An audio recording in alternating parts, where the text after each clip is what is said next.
بسم اللہ الرحمن الرحیم۔ السلام علیکم دوستو۔ کہا جاتا ہے کہ کتے کی پیدائش حضرت آدم علیہ السلام کے پتلے کی مٹی سے کی گئی، جبکہ کچھ روایات میں کہا گیا ہے کہ کتے کی پیدائش حضرت آدم علیہ السلام کی پیدائش کے ترنت بعد ہوئی ہے۔ بلکہ اکثر ہمیں یہ بھی سننے کو ملتا ہے کہ جس گھر میں کتے ہو وہاں رحمت کا فرشتہ داخل نہیں ہوتا۔ لیکن دوستو، کتے کا ذکر مقدس کتاب قرآن پاک میں بھی آیا ہے، اور کہا جاتا ہے کہ دنیا کا وہ اکیلا جانور ہے جو جنت میں جائے گا، وہ جانور کتا ہی ہوگا۔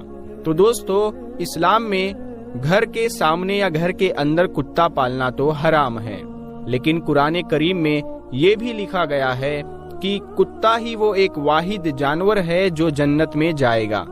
تو لہٰذا ان سب باتوں کو مد نظر رکھ کر آج کی اس ویڈیو میں آپ جان پائیں گے کہ کتا کس شکل میں جنت میں جائے گا، اور اصحاب کہف کے ساتھ کتے کو بھی گفا میں آخر کیوں بھیجا گیا۔ حضرت آدم علیہ السلام کی پیدائش کے ترنت بعد کتے کو پیدا کرنے کی وجہ کیا بنی تھی؟ دوستو، کتے کی پیدائش پر یہ سب عجیب و غریب اور دلچسپ جانکاری، اور اسی ویڈیو میں آپ کو یہ بھی بتائیں گے کہ کتے اور شیطان میں ایسا کیا رشتہ ہے کہ جس کی وجہ سے مذہب اسلام نے کتے کو گھر میں پالنے سے منع کیا ہے، اور آخر کتا ہی انسان پر کیوں بھونکتا ہے۔ دوستو، سب سے پہلے تو یہ جان لیجئے کہ جس گھر میں کتا ہو تو اس گھر میں رحمت کا فرشتہ کیوں داخل نہیں ہوتا۔ تو اس بارے میں حدیث شریف میں ایک واقعہ آتا ہے کہ حضرت میمونہ رضی اللہ تعالی عنہا فرماتی ہے کہ ایک مرتبہ حضور اکرم صلی اللہ تعالی علیہ وسلم بیدار ہوئے تو آپ صلی اللہ تعالی علیہ وسلم بہت غمگین اور پریشان تھے۔ میں نے پوچھا کہ حضور کیا بات ہے، آج آپ کی کیفیت بدلی ہے؟ آپ صلی اللہ تعالی علیہ وسلم نے فرمایا کہ جبرائیل علیہ السلام نے رات آنے کا وعدہ کیا تھا، مگر وہ طے کیے گئے وقت پر آئے نہیں۔ حضور صلی اللہ تعالی علیہ وسلم کو اس سے پریشانی ہوئی کہ جبریل امین تو وعدہ خلافی نہیں کر سکتے، تو ان کے نہ آنے کی کیا وجہ ہو سکتی ہے؟ پورا دن اسی طرح گزر گیا۔ پھر آپ صلی اللہ تعالی علیہ وسلم کو یاد آیا کہ آپ کی چارپائی کے نیچے کتے کا ایک بچہ بیٹھا تھا۔ آپ نے اس کو اٹھوایا اور اس جگہ کو صاف کر کے وہاں چھڑکاؤ کیا گیا۔ اس کے بعد حضرت جبرائیل علیہ السلام تشریف لائے تو آپ صلی اللہ تعالی علیہ وسلم نے طے کیے گئے وقت پر نہ آنے کی شکایت حضرت جبرائیل علیہ السلام سے کی۔ تو حضرت جبرائیل علیہ السلام نے عرض کیا کہ یا رسول اللہ صلی اللہ تعالی علیہ وسلم، آپ کی چارپائی کے نیچے کتا بیٹھا تھا اور ہم اس گھر میں داخل نہیں ہوتے جس میں کتا یا تصویر ہو۔ بلکہ ایک اور حدیث میں یوں ملتا ہے کہ حضور صلی اللہ تعالی علیہ وسلم نے ارشاد فرمایا، جو شخص شکار یا ریوڑ کی حفاظت یا کھیتی کی حفاظت کے علاوہ کتا پالتا ہے تو اس کے اجر سے ایک قرات کم کیا جاتا ہے۔ تو دوستو، ثابت ہوا کہ گھر میں فرشتوں کے داخل نہ ہونے اور برتن ناپاک کرنے اور دوسری بہت سی وجوہات پر کتا گھر میں رکھنے سے منع کیا گیا ہے۔ جب گھر میں کتا پلا ہوا ہوتا ہے تو وہ گھر والوں کی بے خبری میں کھانے پینے کے برتن وغیرہ میں منہ ڈالتا رہتا ہے، اور ظاہر ہے گھر والے چونکہ بے خبر ہوتے ہیں، اسی لیے وہ ان برتنوں کو دھوئے مانجے بغیر ان میں کھاتے پیتے ہیں۔ لیکن مذہب اسلام نے صرف 3 صورتوں میں کتا رکھنے کی اجازت دی ہے، یعنی شکار، کھیتی باڑی یا جانوروں کے لیے کتا پالا جا سکتا ہے، یعنی جانوروں کی حفاظت کے لیے۔ تو دوستو، کتے کی پیدائش کے بارے میں یہ بھی جان لیجئے کہ مذہب کی پرانی کتابوں میں لکھا ہے کہ ابلیس یعنی شیطان ایک جن تھا، اور اللہ تعالیٰ نے اس کی عبادت کے باعث اسے فرشتوں میں شامل کر لیا تھا اور اسے ان کا سردار بنا دیا تھا۔ اس کے بعد اس کی ریاضت کا سلسلہ جاری رہا۔ اس کائنات کا کوئی ایسا چپا یا کوئی ایسا ٹکڑا نہیں تھا جس پر ابلیس نے سجدہ نہ کیا ہو۔ یہ ان سجدوں، ان ریاضتوں اور ان عبادت کا نتیجہ تھا کہ اللہ تعالیٰ نے ابلیس کو فرشتوں کا سردار بنایا۔ لیکن پھر شیطان غرور کا شکار ہو گیا۔ اس نے مٹی کے پتلے یعنی حضرت آدم علیہ السلام کو سجدہ کرنے سے انکار کر دیا۔ جب اللہ تعالیٰ نے آدم علیہ السلام کو مٹی سے بنایا تو سب کو کہا کہ ان کو سجدہ کیا جائے، لیکن ابلیس کے اندر ایک غرور تھا. اس نے کہا کہ میں آگ سے بنا ہوا ہوں اور یہ مٹی سے بنا ہے، میں اس کو کیوں سجدہ کروں. اس نے سجدہ کرنے سے انکار کر دیا اور یہاں سے ہی اچھائی اور برائی کی طاقتوں کے بیچ جنگ شروع ہو گئی. پرانے صحیفوں میں لکھا گیا ہے کہ جب شیطان کو حضرت آدم علیہ السلام کو سجدہ کرنے کا حکم دیا گیا تو اس نے حضرت آدم علیہ السلام پر حقارت سے تھوک دیا تھا. شیطان کا تھوک حضرت آدم علیہ السلام کے پیٹ پر گرا تھا اور اس کے بعد اللہ تعالیٰ نے حضرت جبرائیل علیہ السلام کو تھوک والی جگہ سے مٹی نکالنے کا حکم دے دیا تھا. حضرت جبرائیل علیہ السلام نے یہ مٹی نکالی تو حضرت آدم علیہ السلام کے پیٹ پر ایک چھوٹا سا سوراخ بن گیا. یہ سوراخ ناف کی شکل میں آج بھی ہمارے پیٹ پر موجود ہے. اللہ تعالیٰ نے اس ناف کی مٹی سے جس پر شیطان نے تھوکا تھا اس سے کتے کو بنایا تھا. دوستو، کتے کی پیدائش کے بارے میں دوسری روایات یہ بھی ملتی ہے کہ جب حضرت آدم علیہ السلام اور حضرت اماں حوا سلام اللہ علیہا کو اللہ تبارک و تعالیٰ نے زمین پر بھیجا تو شیطان نے زمینی درندوں کو ورگلایا کہ وہ ان دونوں کو کھا جائے. تو تب اللہ تبارک و تعالیٰ نے کتے کو پیدا کیا جس نے آدم علیہ السلام اور حضرت حوا سلام اللہ علیہا کی ان درندوں سے حفاظت فرمائی. یعنی کتے کی پیدائش حضرت آدم علیہ السلام کو زمین پر بھیجنے کے فوراً بعد اللہ تبارک و تعالیٰ نے فرمائی. دوستو، کتے میں 3 خصلتیں ہوتی ہیں. یہ انسان سے محبت کرتا ہے. کتا انسان سے محبت کیوں کرتا ہے وہ بھی اس ویڈیو میں آپ کو بتاتے ہیں، کیونکہ انسان بھی مٹی سے بنا ہوا ایک پتلا ہے اور کتا بھی مٹی سے بنا ہے، اسی لیے کتا انسان سے محبت کرتا ہے. کتے کے بارے میں اگر آپ کو یہ بتایا جائے کہ یہ رات کو کیوں جاگتا ہے، اس کی وجہ یہ ہے کہ مٹی کو حضرت جبرائیل علیہ السلام کے ہاتھ لگے تھے. اور ہاں، کتا انسان پر بھونکتا ہے. یہ انسان پر کیوں بھونکتا ہے، اس کی وجہ یہ ہے کہ اس کی مٹی میں شیطان کا تھوک ملا ہوا ہے اور کتا دنیا کا وہ اکیلا جانور ہے جو شیطان کو دیکھ سکتا ہے. شاید یہی وجہ ہے کہ رات کے اندھیرے میں جب شیطانوں کے قافلے آسمان سے اترتے ہیں تو کتے اوپر دیکھ کر ایک خوفناک آواز نکالتے ہیں. دوستو، غیر مسلم قومیں خاص کر یورپ میں تو اب کتے کو گھر کا ایک حصہ سمجھا جاتا ہے. جن عورتوں نے یہاں کتے پالے ہوتے ہیں تو وہ کہتی ہے کہ اگر تمہیں مجھ سے محبت ہے تو میرے کتے سے بھی محبت کرنا ہوگی. یہاں تک کہ یورپ میں کتوں سے محبت اب حرام کاریوں میں بدل چکی ہے.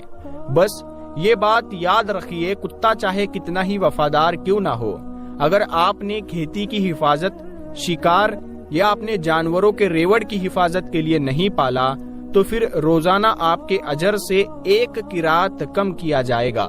اور یہ بھی یاد رکھے کہ حضور اکرم صلی اللہ تعالی علیہ وسلم نے 1 قرات کو احد پہاڑ سے تشبیہ دی ہے. اب آپ خود اندازہ کر لیجئے کہ کس طرح اجر آپ روزانہ گوا رہے ہیں. اللہ تبارک و تعالی نے سورۃ الاعراف میں بلم بن بورا، جو کہ ایک نیک اور عابد شخص تھا، پھر اس نے نفس کی لذت اور دنیا پرستی کے کام شروع کیے تو پھر اللہ تبارک و تعالی نے اس کو کتے سے تشبیہ دی ہے اور وہ روز قیامت کتے کی شکل میں دوزخ میں داخل ہوگا اور اصحاب کہف کا کتا بلم بن بورا کی شکل میں جنت میں جائے گا. اور حضور اکرم صلی اللہ تعالی علیہ وسلم نے کالے کتے کو شیطان کہا ہے، بلکہ ماہر ڈاکٹروں کے مطابق ناپاک جانوروں کو پالنا بیماریوں کی وجہ بنتا ہے. خطرناک کیٹانو اور بیماریاں جانوروں سے انسانوں میں چلی جاتی ہے. رسول کریم صلی اللہ تعالی علیہ وسلم نے آج سے 1450 سال پہلے جو احکام بتائے، آج کی جدید سائنس بھی اسے سچا بتا رہی ہے. ماہر ڈاکٹروں کی سہمت سے ملی رائے یہ ہے کہ جانوروں میں پائے جانے والے خطرناک کیٹانو انسانوں میں چلے جاتے ہیں جو بیماری پھیلنے کی وجہ بنتے ہیں. اور اسلام کی روح سے کتا ایک ناپاک جانور ہے. اگر ہم اسلام کی تعلیمات پر عمل کریں اور ناپاک جانوروں کو پالنے سے گریز کریں تو خطرات سے محفوظ رہ سکتے ہیں. افسوسناک بات یہ ہے کہ آج کتوں، بلیوں اور دوسرے ناپاک جانوروں کو پالنے کا فیشن بن چکا ہے. بلکہ پالتو جانوروں کو اسٹیٹس سمبل سمجھا جاتا ہے۔ دوستو، اسلام نے مسلمانوں کو حکم دیا ہے کہ جس برتن میں کتا منہ ڈال دے اسے پاک کرنے کے لیے 7 مرتبہ دھویا جائے۔ ایک روایت میں 8ویں بار مٹی سے پاک کرنے کے الفاظ بھی ملتے ہیں۔ آج کی سائنس بتاتی ہے کہ کتے میں انتہائی خطرناک کیٹانو پائے جاتے ہیں جو برتن کو بار بار دھونے سے ہی ختم ہو سکتے ہیں۔ آپ اندازہ لگائے، اسلام نے یہی بات آج سے 1450 سال پہلے بتا دی جب سائنس کا وجود تک نہیں تھا۔ ہمیں سمجھنا چاہیے کہ اللہ کے پیارے نبی صلی اللہ تعالی علیہ وسلم نے جو احکام ہمیں دیے، انسانیت کی بھلائی اسے مان لینے میں ہے۔ اس کے مقابلے میں عقل کے گھوڑے دوڑا کر دلائل دینے سے گریز کرنا چاہیے۔ ایک انگریز ڈاکٹر نے اس پانی کی جس میں کتے نے منہ ڈالا تھا خوردبین کے ذریعے پتہ کی تو اسے پتا چلا کہ اس پانی میں کتے کے لعاب یعنی لار سے جو کیٹانو آ جاتے ہیں وہ مٹی کے سوا کسی اور چیز سے نہیں مرتے، کیونکہ مٹی میں نوشادر زیادہ مقدار میں ہوتا ہے اور جو کسی چیز میں نہیں ہوتا، اور یہ کتے کے لار میں پائے جانے والے تمام کیٹانوؤں کو ختم کرنے کے لیے کافی ہوتا ہے۔ اسی لیے نبی کریم صلی اللہ تعالی علیہ وسلم نے مٹی کا نام لیا تاکہ بازاروں میں نوشادر تلاش کرنا نہ پڑے۔ اسی طرح ایک فرانسیسی ڈاکٹر اور اس کی ڈاکٹر بیٹی مصر میں مقیم تھے۔ جب باپ نے یہ حدیث پڑھی تو فوری طور پر کتے کے سامنے ایک برتن میں پانی رکھ دیا۔ جب وہ اس کو پی چکا تو انہوں نے خوردبین سے دیکھا کہ اس میں کیٹانو موجود تھے۔ پانی گرا کر کئی بار دھویا گیا مگر ہر بار کیٹانو برتن میں موجود تھے۔ جب مٹی سے مانجا گیا اور پھر دھو کر خوردبین میں چیک کیا تو کیٹانو نہ صرف بالکل ختم ہو گئے تھے بلکہ برتن بھی پوری طرح پاک و صاف ہو گیا تھا۔ اس پر دونوں باپ بیٹی مسلمان ہو گئے۔ سبحان اللہ۔ دوستو، قرآن پاک میں اصحاب کہف کا تذکرہ ملتا ہے۔ جہاں ان کے کتے کا ذکر آیا ہے وہاں امام قرطبی نے لکھا ہے کہ اس شریعت میں کتے پالنے کی اجازت ہوگی، اسی لیے انہوں نے کتا ساتھ لیا ہوگا یا کسی بکریوں کی حفاظت کے لیے لیا تھا۔ اور ایسا ہوتا رہتا ہے کہ مختلف شریعتوں میں فروعی احکام مختلف دیے گئے۔ بہرحال اصحاب کہف کے واقعے سے کتے کو پالنے کے جواز پر استدلال کرنا درست نہ ہوگا۔ اسی طرح مفسرین اکرام نے جہاں اصحاب کہف کا ذکر کیا ہے تو وہاں اس بات کی بھی وضاحت فرمائی ہے کہ اصحاب کہف کا کتا صلح کے ساتھ رہا۔ اس کی برکت سے اللہ پاک نے قرآن مجید میں اس کا ذکر فرما دیا۔ یہ اس کتے کی جزوی فضیلت تھی۔ اصحاب کہف کے کتے سے مطلقاً کتے کی فضیلت پر استدلال کرنا درست نہیں۔ دوستو، یہاں قابل غور بات یہ ہے کہ اللہ تعالیٰ اور اس کے رسول کریم صلی اللہ تعالی علیہ وسلم نے انسانوں کے لیے جو احکام بنائے ہیں وہ ہر لحاظ سے انسان کے لیے مفید ہے۔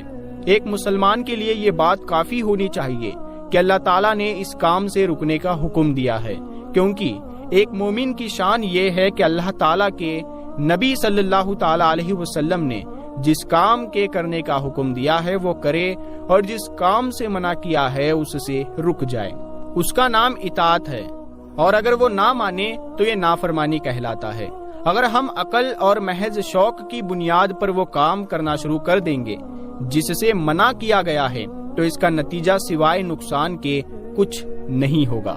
اللہ تبارک و تعالیٰ سے دعا ہے کہ اللہ تعالیٰ ہمیں حضور نبی کریم صلی اللہ تعالی علیہ وسلم کے بتائے ہوئے طریقے کے مطابق زندگی گزارنے کی توفیق عطا فرمائے، اور اللہ تعالیٰ ہمیں پاک صاف رہنے والا بنائے، اور اللہ تعالیٰ ہمیں ناپاکی اور گندگی سے محفوظ رکھے۔ آمین یا رب العالمین۔ پیارے دوستو، ہم ملتے ہیں آپ کو پھر ایک اگلی ویڈیو میں، تب تک کے لیے السلام علیکم، اللہ حافظ۔